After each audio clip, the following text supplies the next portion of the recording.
সকলকে আর RT cartoon এর পক্ষ থেকে আন্তরিক অভিনন্দন ও শুভেচ্ছা জানাই। আজকের গল্প হলো বোকা কাক ও ধূর্ত শিয়াল। অনেক অনেক বছর আগের কথা, সবুজ পাহাড় আর গভীর জঙ্গলে ঘেরা এক শান্ত বন ছিল। সেই বনে সবাই মিলেমিশে বাস করলেও একজন প্রাণী ছিল যার নাম শুনলেই সবাই একটু সাবধান হয়ে যেত। সে হলো ধূর্ত শিয়াল। তার বুদ্ধির কাছে অনেক প্রাণী একদিন না একদিন হার মেনেছে। একটি বিশাল গাছের ডালে বাস করত এক তরুণ কাক। সে পরিশ্রমী কিন্তু একটু আত্মপ্রশংসা প্রিয়। আজকের আবহাওয়াটা খুব মনোরম। আজকে আমি দূরের গ্রামে যাব। শুনেছি ওখানে আজ বড় উৎসব। নিশ্চয়ই অনেক খাবার পাওয়া যাবে। সে আনন্দে উড়ে যায়। একটি সুন্দর গ্রাম। গ্রামে চলছে উৎসব। শিশুরা খেলছে। পাশ দিয়ে রাজা হেঁটে চলে গেলেন। বেকারিতে টাটকা রুটি আর পনির তৈরি করে টেবিলের উপর রেখেছে। এই পনির ও রুটি রাজবাড়িতে যাবে। এগুলো একটু দেখো কোনো কিছুতে যাতে মুখ না দেয়। কাকটি দূরের একটি গাছের ডালে বসে সব দেখে। তার চোখ আটকে যায় বড় পনিরে। একটি বিড়াল পনিরের দিকে এগিয়ে আসে। সবাই বিড়ালটিকে তাড়াতে ব্যস্ত। ঠিক তখনই কাক নিচে নেমে মুহূর্তের মধ্যে পনির তুলে নিয়ে আকাশে উড়ে যায়। গ্রামের সবাই অবাক। সবাই এদিকে দেখো, ওই কাকটা পনির নিয়ে পালালো। কাকটি একটি গাছের উঁচু ডালে বসে ভাবছে, আজ আমি বন জুড়ে সবচেয়ে ভাগ্যবান। এত বড় পনির, এটা একাই খাবো। ঝোপের আড়াল থেকে সব দেখছিল শিয়াল। তার চোখ চকচক করছে। শিয়াল মনে মনে বলল, শক্তি দিয়ে পারবো না, আজ বুদ্ধির খেলাই খেলতে হবে। সে ধীরে ধীরে গাছের নিচে আসে। আরে, আমি কাকে দেখছি? এ কি সেই বিখ্যাত কাক, যার সৌন্দর্যের গল্প পুরো বন জানে? কাক অবাক হলো এবং সে ভাবল যে তার সৌন্দর্যের কথা সবাই জানে। শিয়াল আরো শুরু করলো, আপনার ডানা যেন কালো মেঘ, চোখ দুটি যেন মুক্তোর মতো। আপনার মতো রাজকীয় পাখি আর বনে একটাও নেই। কাক তার নিজের প্রশংসা শুনে গর্বে বুক ফুলিয়ে বসে। শিয়াল এবার শেষ অস্ত্র বের করলো।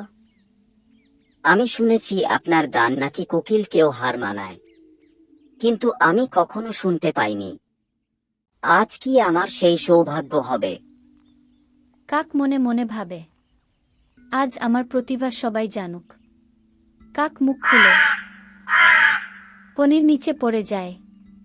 শিয়াল পনিরের খণ্ডটি মুখে তুলে নিয়ে শিয়াল হেসে বলে, ধন্যবাদ বন্ধু, তোমার গান শোনার ইচ্ছা আমার ছিল না। আমার দরকার ছিল শুধু এই পনির।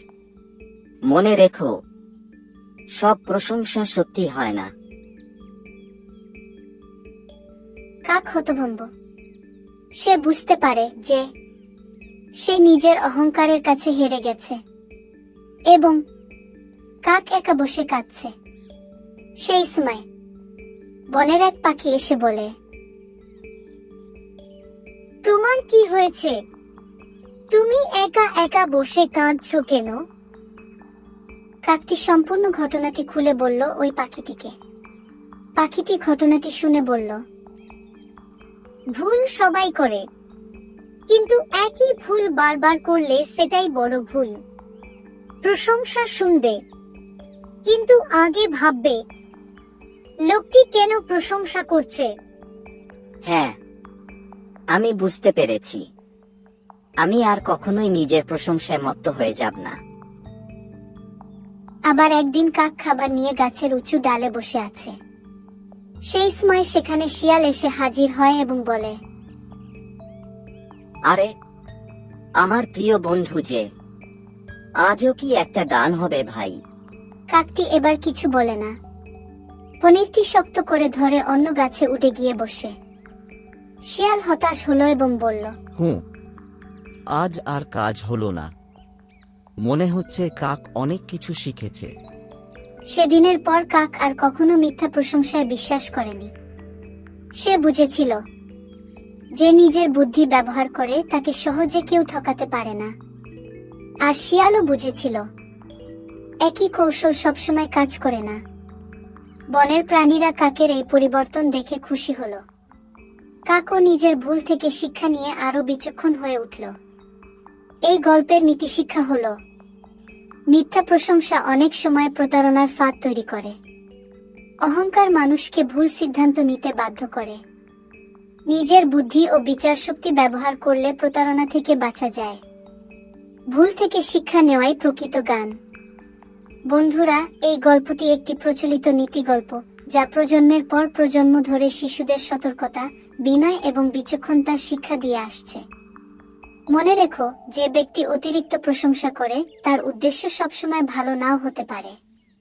তাই যে কোনো সিদ্ধান্ত নেওয়ার আগে ভেবে দেখো, বুঝে শুনে কাজ করো।